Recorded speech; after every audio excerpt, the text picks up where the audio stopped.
Okay, so this tank evacuation exercise we're doing today is really important.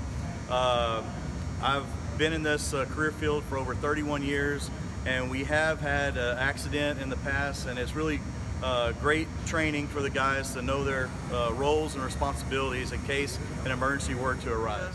At some point, the attendant will tap on Mr. Hargrave's leg to tell him, hey, it's break time, are you okay? Just kind of see how he's doing, check on him. He won't respond. Mr. McSwain will try to get his attention again.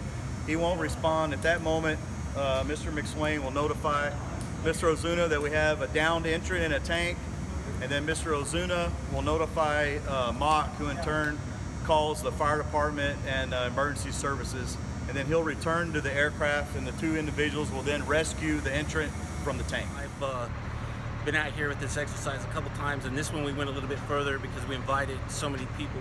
They only make a small entry. They don't have to travel very far, and they're very prepared and ready to go to do what they had to do to rescue their coworkers.